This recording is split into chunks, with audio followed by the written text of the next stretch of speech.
Hello and welcome to the Galblade News. More lockdowns and social distancing, even with a global vaccine rollout in place. That's a sobering forecast for 2021 from Lawrence Bone, the chief economist of the Organisation for Economic Cooperation and Development.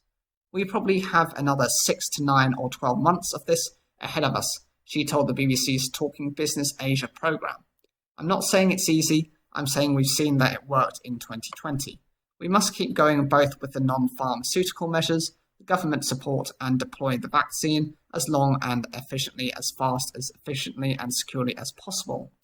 A new strain of the virus has led to fresh lockdowns in many parts of the world, including countries in Asia such as South Korea, that have had up to until now managed to constrain new infections.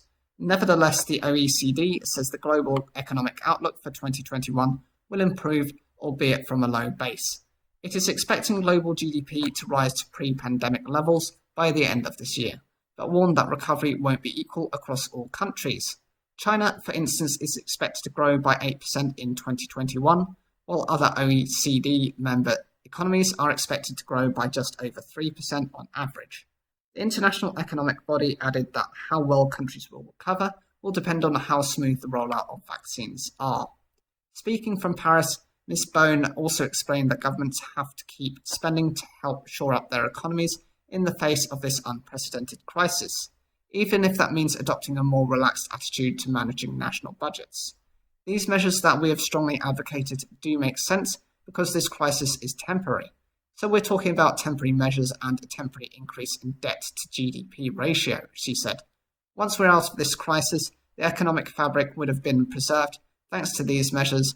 Then we'll have to take a step back, look at the evolution of public finances across country, not only since COVID-19, but also since the financial crisis, and see whether governments are spending their money on the right priorities. This is a different approach from the advice the OECD gave countries in the wake of the global financial crisis of 2008 when it advocated austerity. The START forecast highlights how challenging the health crisis has been for both rich and poor countries, and the difficult road they now face.